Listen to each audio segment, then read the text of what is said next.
A lot sandier, a lot slicker, so it's hard to hook up. Let's see who can do it best.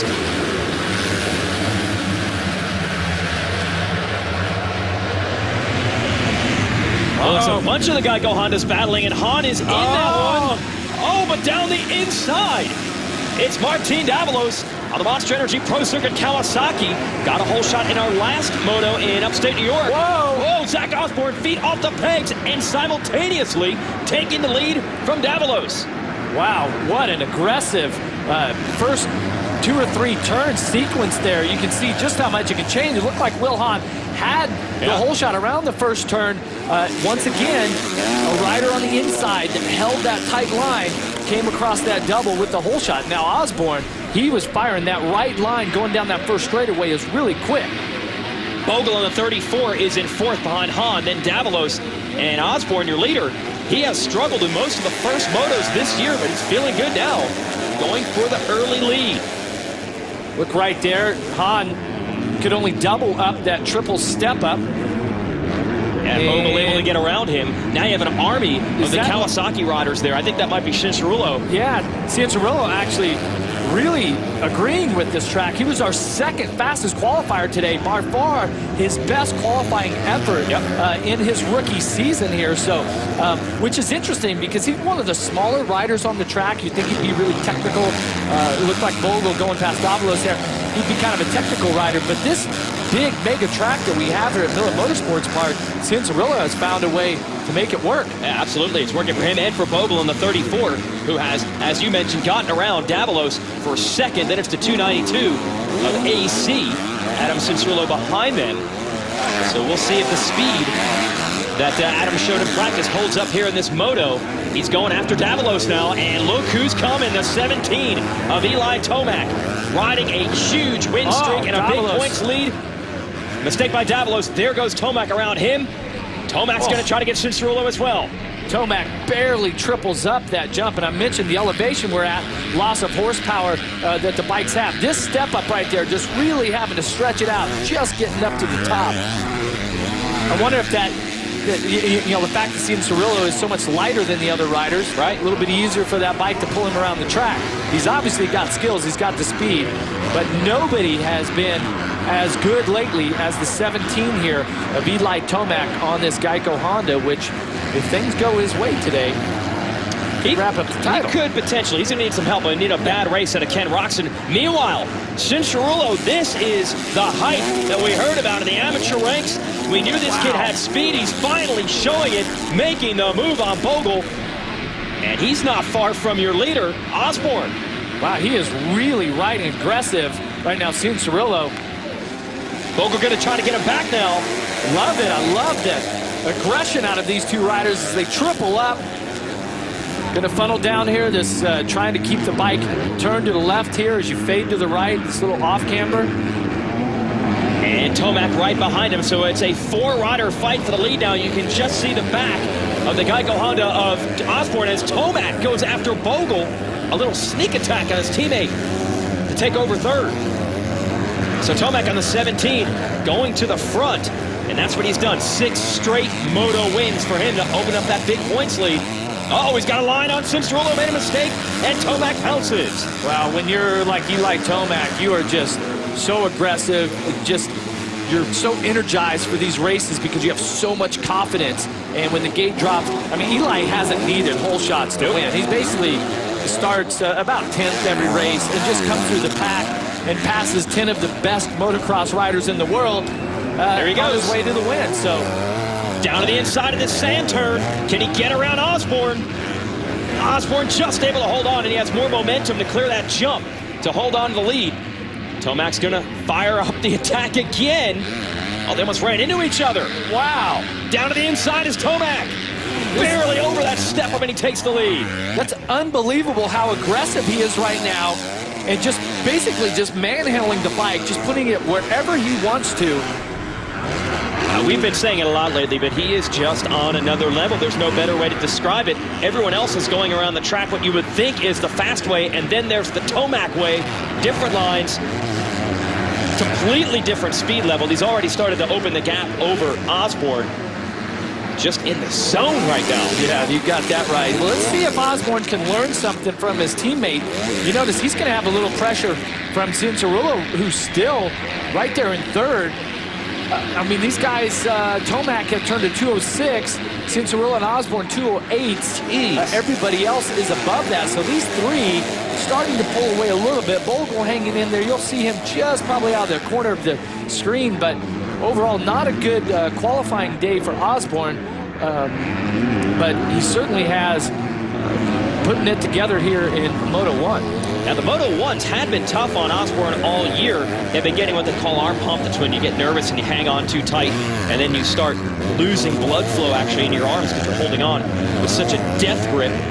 Finally was able to solve that at the last race at Unadilla. It was one of his best first motos of the year, and obviously going good again here today. Yeah, and it's all a mental thing of being able to breathe, to see the track ahead of you, look as far ahead as you can on the track, and you literally have to memorize the track every inch of the way. And the further ahead you can look, the more relaxed that you can be with your forearms and where you grip the handlebars. So, but I clearly believe that it's mental, a little bit physical, but more mental than anything. And it's nice to see that Osborne is been able to overcome that obstacle. Because he has had great speed this year, had one of the best seasons of his career. Well, you talk about the mental side. He has changed to a different set of handlebars, and he says that made all the difference at Unadilla.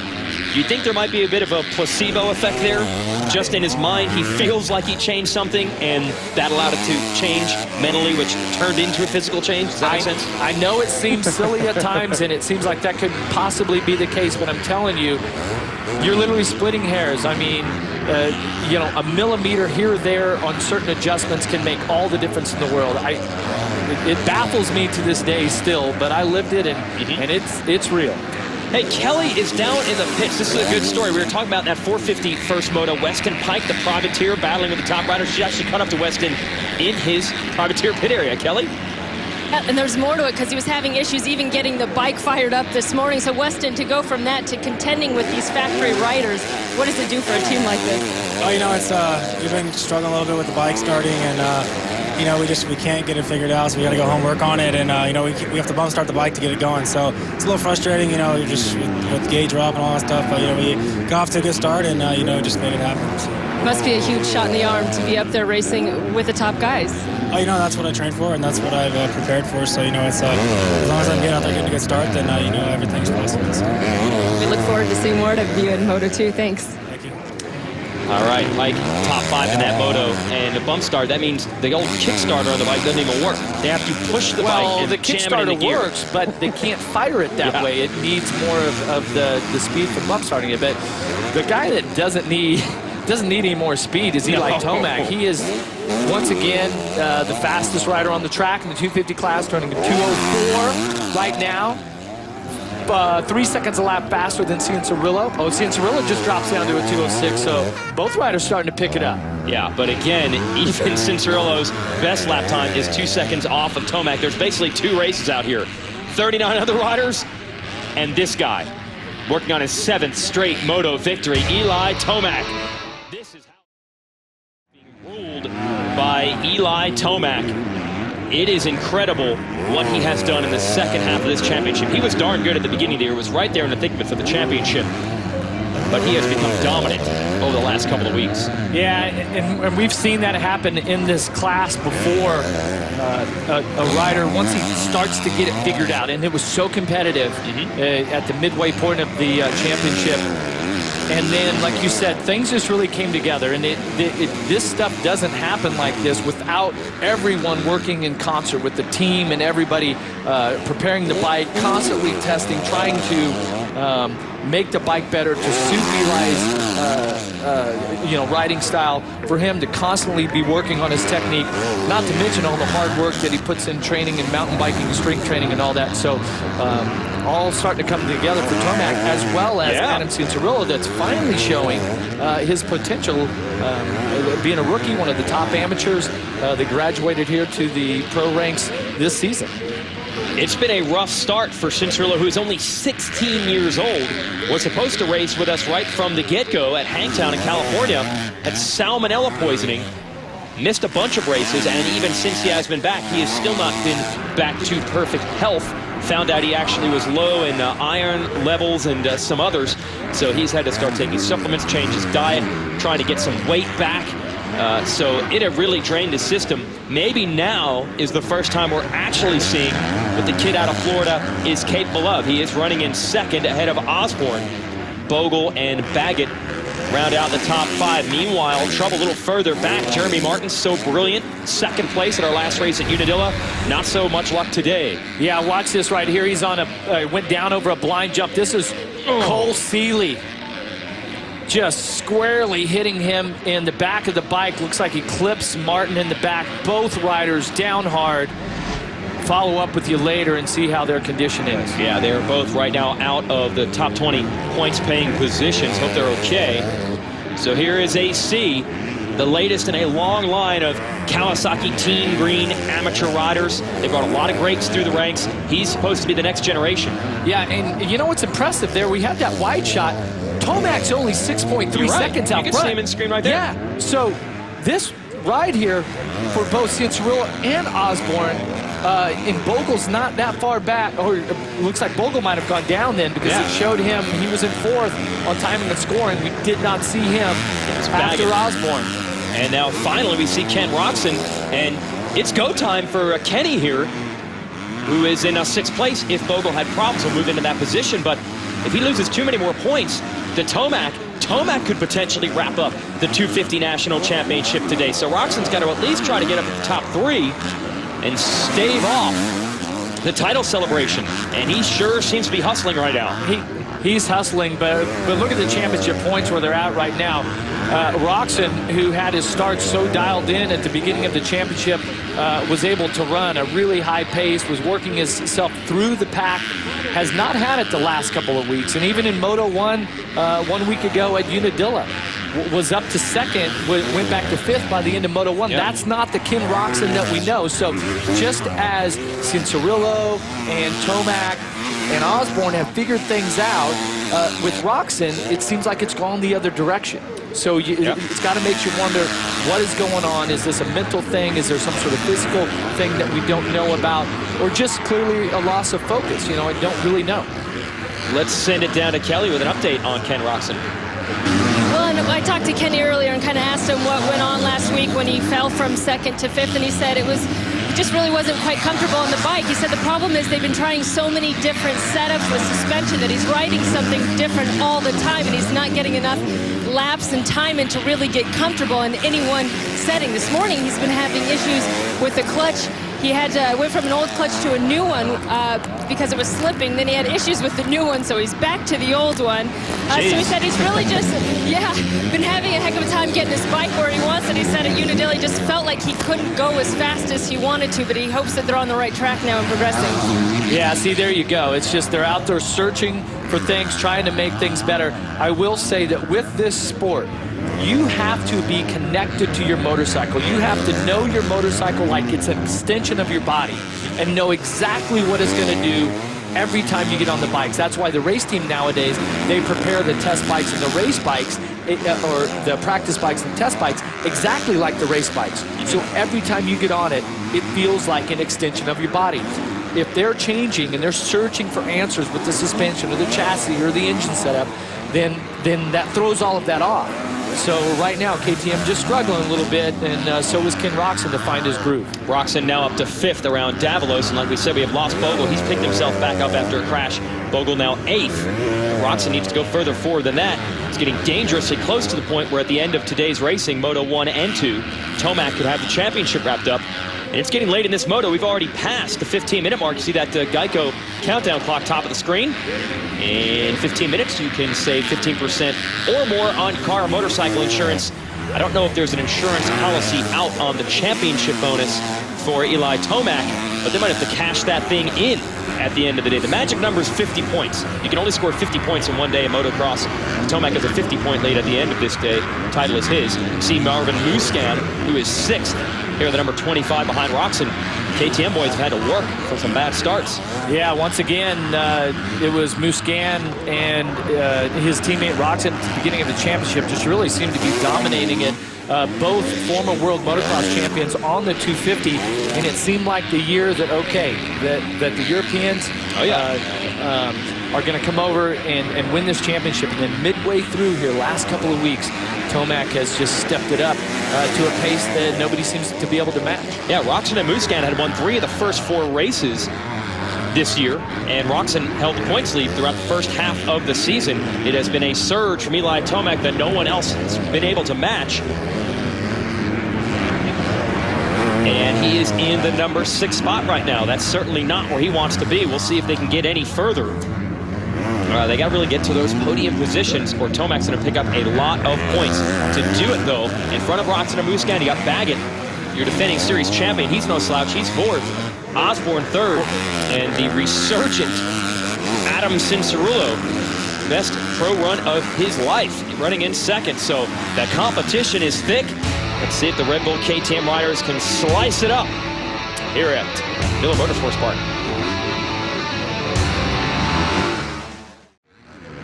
We're back here at the NBC Sports Network, coverage of the 250 class for the Built Ford Tough Unadilla National. You're watching Blake Baggett, your defending series champ, started to find the groove here late in this first 250 moto, has moved up to 3rd, got around Zach Osborne. So now it's Kawasaki riders Cianciarulo and Baggett 2nd and 3rd. They needed some good news over there. They're finally getting it. Well, Baggett, he's been praying for the heat. He's a rider that really excels when the temperatures get high. Up over 90 degrees today, and Baggett starting to come alive, working his way forward. And we had a huge crash. We're away a break. We're going to show you this. It's one of the privateer riders, William Clayson. He goes down hard. Watch, he just jumps to the right a little bit, gets that soft stuff. Whew. Almost gets our cameraman. And then, I think he's hurt, but listen to this.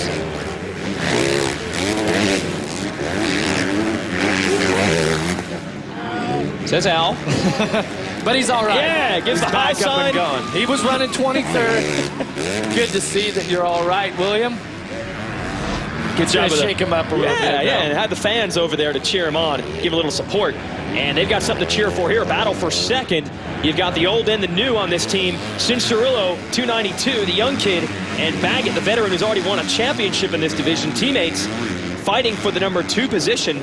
And they are only 6 seconds behind Tomac, which is relatively close. The way Tomac has been winning motos by the tune of 20 to 30 seconds as of late. I think Cianciarulo just wicked it up once he realized his teammate was right behind him. Yeah, a little bit of incentive right here in Baggett, trying to fight his way through some of the lapped riders right now as they're getting past Powell. He's in 22nd. He was the number 93 right there on the right of your screen. So leaders starting to lap up into the top 20.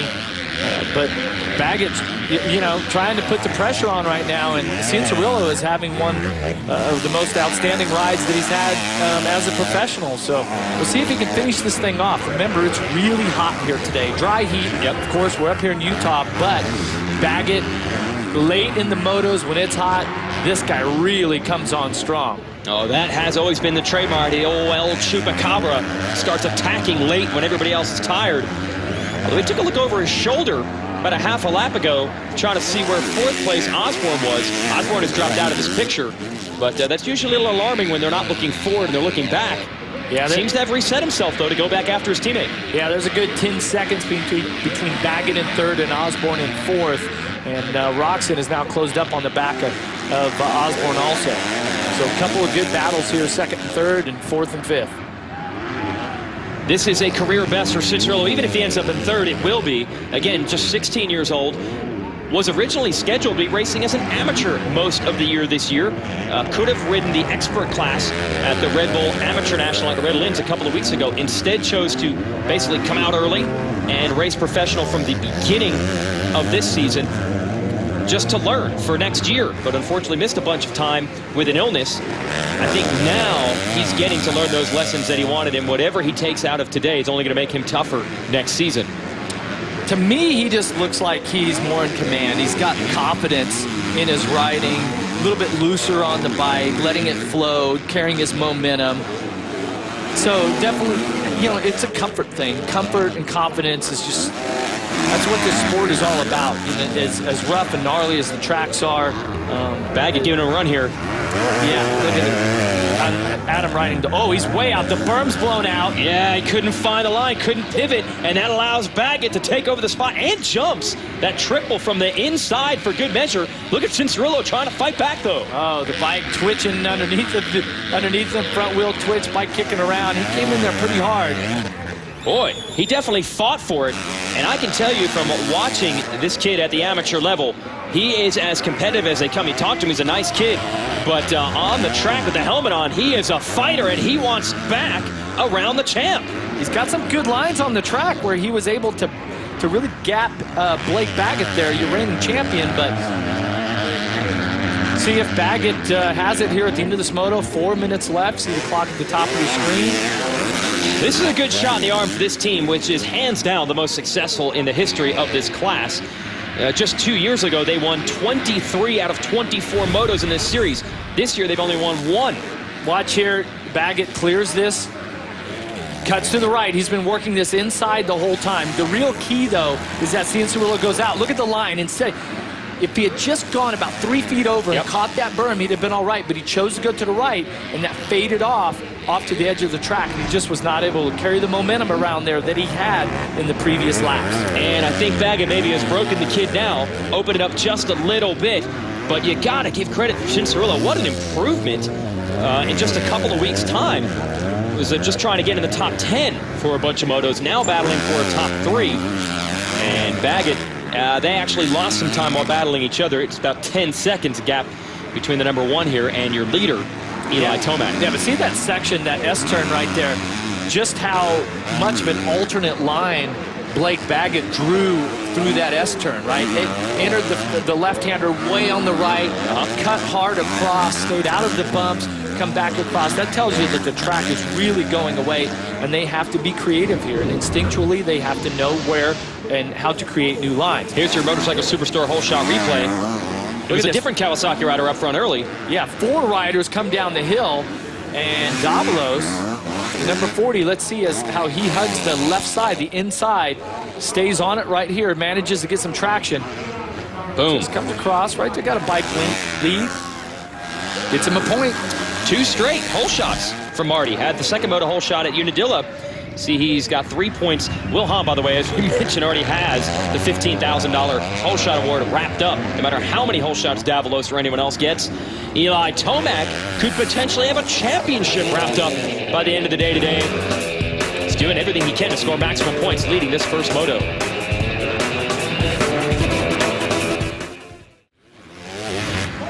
Eli Tomac could potentially be a champion by the end of the day, trying to score maximum points by winning this race. However, Ken Roczen, his title rival, has climbed up from 6th to 4th. That's 4 additional championship points for Roczen. It might allow Roczen to at least stave off this championship celebration until next week in California. Blake Baggett making a late run. This is the closest anyone has been to Tomac late in one of these races in a while. It's 9 seconds. That doesn't seem that close with 2 laps to go, but Tomac's been winning races by 20 and 30 seconds as of late. And there you see the points. Roczen would be 46 points behind Tomac at the end of this moto. Tomac needs a 50-point lead to have the title locked up at the end of the day. Let's send it down to Kelly with an update on the #1. Yeah, with just these final 4 motos to go, Blake Baggett's really eager to get a win or two to finish off this season. Certainly hasn't been the defense of his championship he'd like. He came in, of course, with that wrist injury coming off surgery. The bad news for Blake is it hasn't healed quite as they would like. There's been a lot of calcium buildup. He said basically the bones have almost fused together. So immediately following the season finale at Lake Elsinore, he's going back in to have another surgery to sort of grind down some of those calcium deposits and hope that in his recovery and healing second time around, he can finally get that range of motion back in that wrist. I'm going to assume that doesn't feel good. No. Grinding down. It's like Kelly does to her teeth from time to time. Just grinding them down. She showed us today. She showed us today the results of that. Man, so that's actually going to potentially hurt his progress for next year. Yeah, well, you need to do it right away. Today, coming into this race, this has been the first really hot race that's been over 85 or 90 degrees that we've had in this championship, which is very rare. Well, we have one, Budds Creek, and that's the one that Baggett won. And, exactly. Yeah, and you know, Tomac had always kind of had a problem in the heat, so I wanted to see how he responded here. Obviously, he's been on a roll here lately. You know, physically, how would he be? We know Baggett was going to bring it. He's obviously proving it once again that as the temperatures rise, he seems to excel. Now, Tomac has pulled out another couple seconds on Baggett here with 1 lap to go. You can see the white flag indicating that. But this, to me, is going to be a big confidence booster. This is exactly what, you know, if you're part of the Tomac crew, this is what you want to see, is him at a hot race excel and really dominate it. And especially if you're a Geico Honda, which you've just signed him to step up to your 450 program for the coming years. Well, a bunch of theories about what Tomac is doing so good as of late to win these races. Some say it goes back to his mountain bike background. Of course, his dad, John Tomac, one of the greatest ever in American mountain biking, and they say he's using some of the technique mountain bikers use to hop over bumps and keep momentum. Jeff, you think a lot of it is just the physical fitness? Well, it is, but we just saw that shot where he came through the first turn area and jumped down that little drop-off, carried his momentum, and, you know, instead of trying to keep the wheels on the ground through braking there, he just popped down there and kept his momentum going. So is that a mountain bike move? Yeah, certainly. Yeah, there you go. So maybe they're onto something. And certainly the mountain bike thing. at your speed, you never really get the wheels off the ground. But that's what the zip line's for. Yeah, exactly. but for these guys, yeah, they air it out. So bottom line is, when a rider has this sort of performance, there's so many facets of his program that he's been able to raise the level on. And you know, training is one of them, the mental game, the focus, the concentration.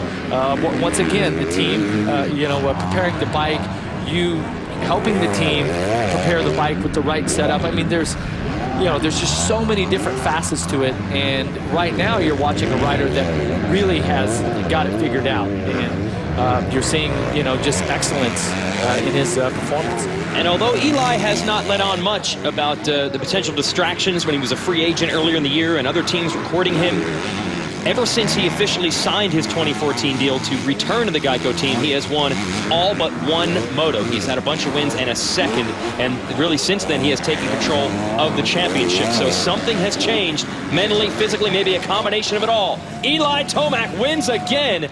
7 straight moto victories for him, and 8 in the last 9 for the kid from Colorado. By the way, we are at a little bit of altitude here, so he's probably comfortable in that also. How about this? Baggett's going to finish second, and a career high for the 16-year-old rookie. This is what they're talking about with Adam Cianciarulo. We finally got to see the speed that we've heard about from the amateur days, and of course the work he puts in during the week at the test track. He is third. And Eli Tomac doing everything he needs to do to get this championship locked up. Eli, 7 moto wins in a row now. Is this the best you've ever felt riding? You know, I'm just riding really well right now. Actually, during that moto, I felt a little bit just kind of weird, just kind of flat. But you know, I was able to get off to a really good start there and make my way to the front there early on, and then just kind of had to settle in for a pace. So you know, hey, I'll take a win, and I'm just having fun on the bike right now. Talk about kind of feeling funny. Do you think that has anything to do with the implications of the looming championship?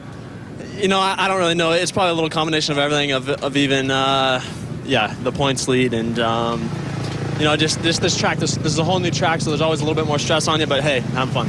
A lot of people anticipated heat. Maybe it's not quite what it was, but out there riding, is it intense? It's super brutal. You know, there's a lot of potholes out there right now, just kind of dry and edgy and skaty, so you have to hit your marks. Congratulations. Well, it wasn't the win that Blake Baggett is looking for, but second is the best finish you've had in a moto in several weeks. Do you feel like everything's sort of coming together now? Yeah, I mean, it might be a little bit late, but better late than never. So we got a bad start, but charged to the front and just made our way through. But I got to give it up to everybody at the Pro Circuit team. You know, Scott Goggles, Dunlop Tires were working awesome out there, and just everybody that sponsors the team and helps us out all year long, and Specialized Bicycles, SRAM Components, SoCal Super Trucks, my mom, my dad, my trainer Ryan Rowell. Thanks for everything, and hopefully we can come out and get in a moto win. Looked like you were also getting some words from James Stewart's dad. I know you spent some time down with the family in Florida. What did he have to say to you? He said that it looked like a Baja 1000 out there, so maybe a little bit of water would help.